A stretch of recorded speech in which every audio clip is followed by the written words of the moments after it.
اب ہم ذکر کریں گے ایمبریولوجی کے بارے میں.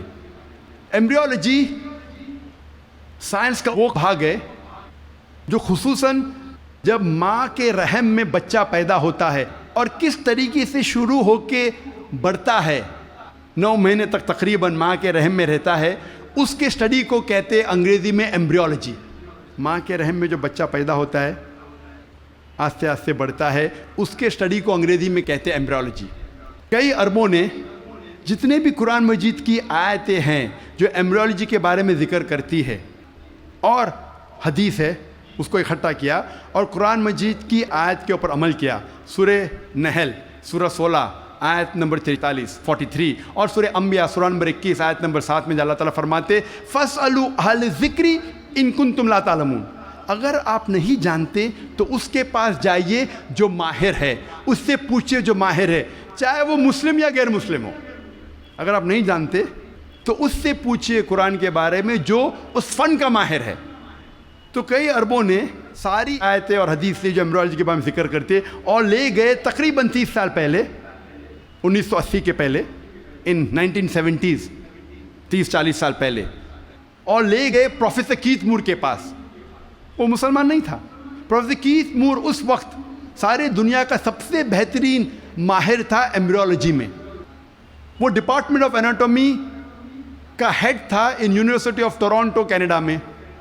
پروفیسر کیتھ مور کو ساری آیتوں اور حدیث کا ترجمہ پیش کیے اور کہا اس کے بارے میں آپ کو کیا کہنا ہے. تو پروفیسر کیتھ مور نے کہا کہ اکثر جو قرآن مجید اور حدیث میں ایمبریولوجی کے بارے میں لکھا ہے وہ 100% صحیح ہے، لیکن کچھ آیتوں کے بارے میں نہیں کہہ سکتا ہوں کہ صحیح ہے. میں یہ بھی نہیں کہہ سکتا ہوں کہ غلط ہے کیونکہ میں خود بھی نہیں جانتا ہوں. اور 2 ایسے آیت تھے جو پہلے 2 آیت جو نازل کی گئے تھے، سورہ اقرا سورہ علق سورہ نمبر 96 آیت نمبر 1 اور 2 جہاں اللہ تعالیٰ فرماتے اقرا بسم ربک الذی خلق خلق الانسان من علق. پڑھو اس کے نام سے جو خالق ہے جس نے انسانوں کو بنایا ہے علقہ سے، خون کے لوتھڑے سے، جونک سے، لیچ لائک سبسٹنس سے. پروفیسر کیتھ مور نے کہا میں نہیں جانتا ہوں کہ ایمبریو جب بچہ پہلے سٹیج میں ہوتا ہے، مرحلے میں ہوتا ہے، وہ جونک جیسا لگتا ہے. تو پروفیسر کیتھ مور اپنے لیبارٹری میں گئے اور پاورفل مائکروسکوپ کے اندر دیکھا اور ایک جونک کی تصویر لی اور اسے کمپیئر کیا اور وہ حیران ہو گئے یکسانیت پہ. اور اس کے بعد جب انہیں 80 سوالات پوچھے گئے ایمبریولوجی کے بارے میں جو قرآن اور حدیث میں ذکر آتا ہے، تو پروفیسر کیتھ مور نے کہا اگر آپ مجھے یہ 30 سال پہلے پوچھتے تو 50% سے زیادہ میں جواب نہیں دے سکتا تھا، کیونکہ embryology is a new branch which is developed in the field of medicine. وہ نئی برانچ ہے میڈیسن کی. اور پروفیسر کیتھ مور نے کہا کہ یہ کتاب قرآن مجید کوئی انسان لکھ ہی نہیں سکتا، اور مجھے کوئی شک نہیں ہے کہ یہ قرآن مجید خدا کی طرف سے ہے اور محمد صلی اللہ علیہ وسلم اس خدا کے پیغمبر ہے.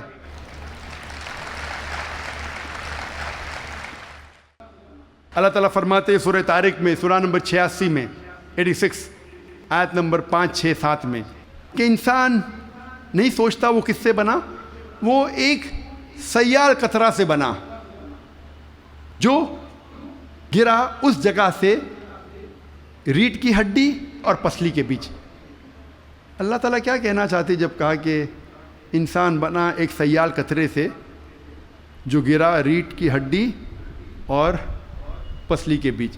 آج سائنس ترقی کرنے کے بعد ہمیں پتہ لگتا ہے کہ جو جنسی اعضاء ہے، جینائٹل آرگنز ہیومن بینگز میں، وہ ایمبریونک ایج میں جب ماں کے رحم میں جب بچہ رہتا ہے وہ وجود میں آتا ہے اس جگہ جس جگہ گردہ ہے، جس جگہ کڈنی ہے، space between the spinal cord and the 11th and 12th rib، اس جگہ ریڑھ کی ہڈی اور 11ویں اور 12ویں پسلی کے بیچ. جنسی اعضاء ٹیسٹیکلز اور اووری وہاں سے وجود میں آتے ہیں. اس کے بعد وہ ڈسینڈ وہ نیچے اترتے ہیں. عورت میں پیلوس تک، آدمی میں through the inguinal canal into the scrotum. لیکن نیچے آنے کے بعد یہ جنسی اعضاء جب انسان بڑا بھی ہو جاتا ہے، ماں کے پیٹ کے باہر نکلتا ہے، پھر بھی نیچے اترنے کے باوجود ان کے خون کا سپلائی اور نرو سپلائی اسی جگہ سے آتا ہے جہاں گردہ موجود ہے، اور لمفیٹک ڈرینیج اسی جگہ جاتا ہے جہاں گردہ موجود ہے، ریڑھ کی ہڈی اور 11ویں اور 12ویں پسلی کے بیچ. قرآن مجید میں اللہ تعالیٰ فرماتے ہیں سورہ حج میں سورہ نمبر 22 آیت نمبر 5 اور سورہ مومنون میں سورہ نمبر 23 آیت نمبر 13 میں کہ ہم نے انسان کو نطفہ سے بنایا ہے.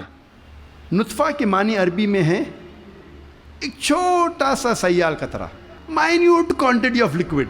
جس طریقے سے آپ کپ کو خالی کرتے اور جو چھوٹا سا قطرہ سیال کا رہتا ہے، سیال قطرہ اسے کہتے ہیں نطفہ.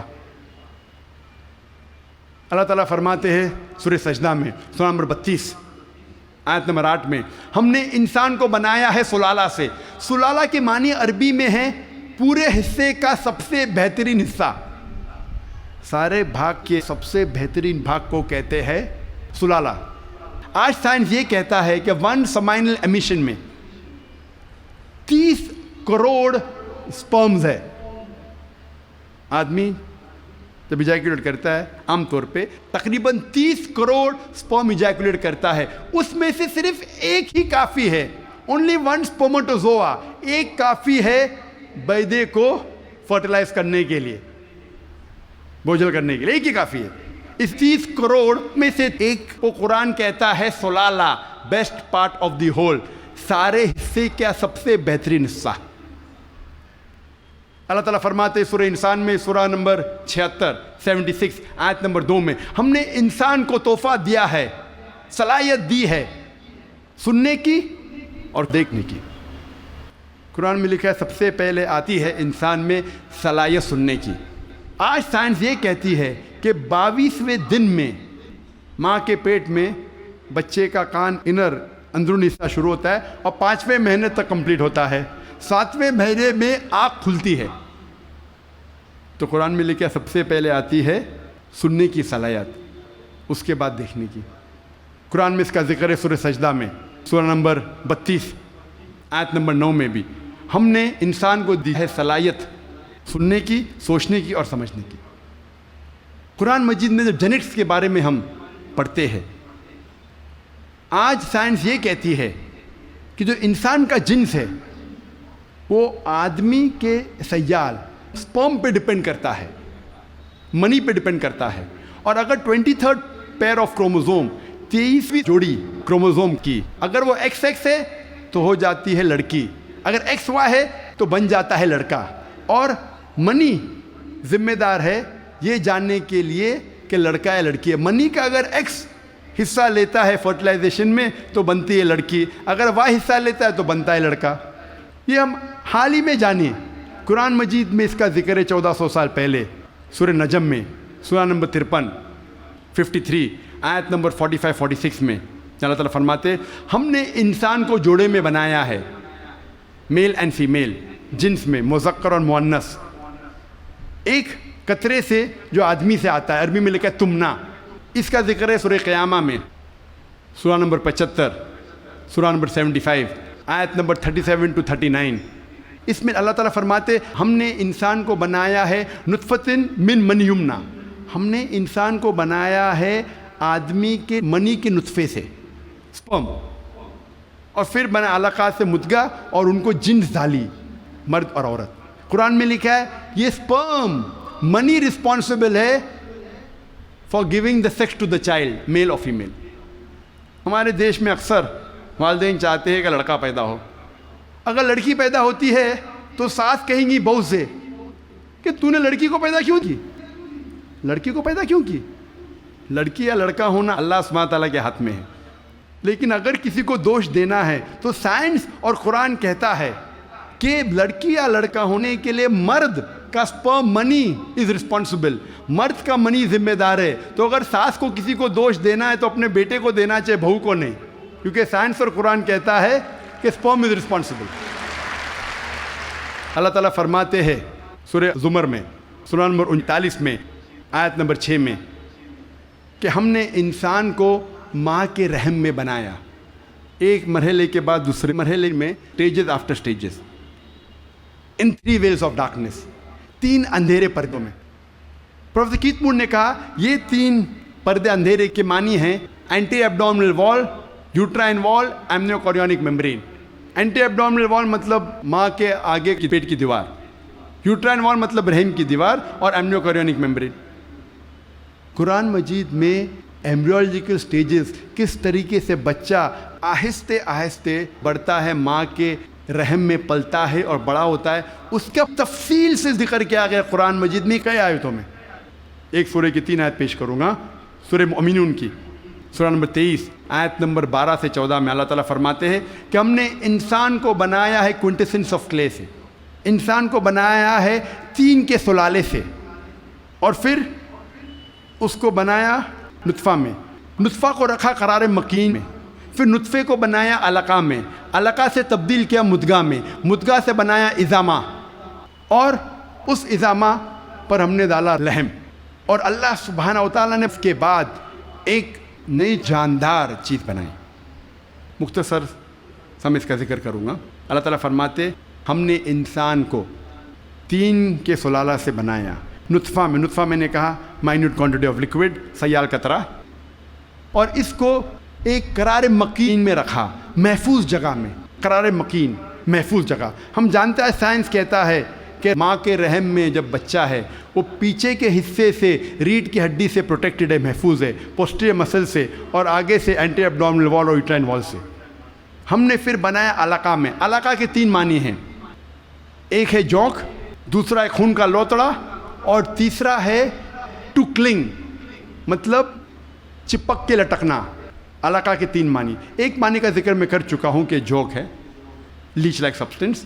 وہ دکھنے کے علاوہ آج سائنس یہ کہتی ہے کہ ماں کے رحم میں بچہ جونک جیسا برتاؤ کرتا ہے، ماں کے ذریعے خون چوستا ہے تھرو دا پلیسنٹا، تو دکھنے کے علاوہ جونک جیسا برتاؤ بھی کرتا ہے۔ دوسرے معنی ہیں خون کا لوتڑا۔ آج سائنس یہ کہتی ہے کہ شروع میں بلڈ سرکولیشن شروع نہیں ہوتا ہے، رگوں میں خون بہنا شروع نہیں ہوتا ہے، تو دیکھنے میں اس سٹیج میں، اس مرحلے میں وہ دکھتا ہے خون کا لوتھڑا۔ تیسرے معنی ہے کہ چپک کے لٹکنا، something which clings۔ آج سائنس یہ کہتی ہے کہ ماں کے رحم میں بچہ چپک کے لٹکتا ہے ماں کے رحم کی دیوار کو۔ تو تینوں معنی الحمدللہ ثم الحمدللہ جو قرآن مجید میں علقہ کی ہے، تینوں معنی سائنٹیفکلی آج ثابت ہو چکی ہے۔ اس کے بعد علقہ سے بن جاتا ہے مدغہ۔ مدغہ کے معنی چبائی ہوئی چیز، chewed like lamp. Professor Keith مون نے ایک پلاسٹر لی، اپنے دانت کے درمیان چبائے، اور جب باہر نکالا تو دیکھا کہ وہ دانت کے نشان تھے، اٹ ریزمبل دا سومائٹس، جہاں سے نروز نکلتے ہیں۔ مدغہ کو اللہ تعالیٰ نے بنایا عظامہ میں، عظامہ مانے ہڈی، اور اس ہڈی پہ ڈالے لحم، لحم مطلب گوشت۔ اس کے بعد اللہ سبحانہ و تعالیٰ نے ایک نئی جاندار چیز بنائی۔ اس کے معنی ہے، آج سائنس یہ کہتا ہے کہ اس مرحلے تک جتنے باقی جاندار چیزیں، مثال کے طور پہ خرگوش، مچھلی، انسان، اس کا مرحلہ یکساں ہے۔ اس کے بعد انسان کا مرحلہ سٹیج ڈیفرنٹ ہے، علیحدہ ہے، اور ہمیں دکھتا ہے صرف ہاتھ پیر انسان کے۔ جب یہ ساری آیتوں کا ذکر پروفیسر کیتھ مور کے سامنے رکھا، پروفیسر کیتھ مور نے کہا، 80 سوالات جب انہیں پوچھے گئے تھے، انہوں نے کہا یہ سب تو مجھے سائنس نے اب بھی ترقی کیا معلوم پڑا، اور جو بھی نئی چیز انہیں ملی قرآن کے ذریعے، حدیث کے ذریعے، ان نے اپنی نئی کتاب میں داخل کیا، اور انہوں نے لکھا دا 3rd addition of the developing human. میں جب میڈیکل کالج میں تھا، ہمیں اگر اچھے مارکس ملنا چاہیے تو ہم ریفر کرتے تھے کتاب پروفیسر کیتھ مور کی، ڈیولپنگ ہیومن۔ اگر جسٹ پاس ہونے کا ہے تو ہم ریفر کرتے تھے اندربیر سنگھ، جسٹ پاس ہونے کے۔ ایمبریولوجی میں اگر ہم اچھے مارکس چاہتے ہم ریفر کرتے تھے کتاب پروفیسر کیتھ مور کی، ڈیولپنگ ہیومن۔ جب میں میڈیکل کالج میں تھا اس وقت مجھے کتاب نہیں ملی۔ جب 3rd ایڈیشن، ان نے نئی چیز جو ملی قرآن اور حدیث کے ذریعے، ان نے اپنی کتاب میں داخل کی، جس کے لیے انہیں ایوارڈ ملا تھا best medical book written by single author in that year, سب سے بہترین طب کی کتاب جو کسی ایک لیکھک نے لکھی۔ اور یہ کتاب کا ترجمہ کئی زبانوں میں ہو چکا ہے۔ اللہ تعالیٰ فرماتے ہیں سورہ حج میں، سورہ نمبر 22 آیت نمبر 5 میں، کہ ہم نے انسان کو بنایا علقہ سے، علقہ سے بنایا مدغہ، کچھ اعضاء بنے ہوئے، کچھ نہیں بنے ہوئے، some organ formed, some not formed. جب یہ آیت کا ترجمہ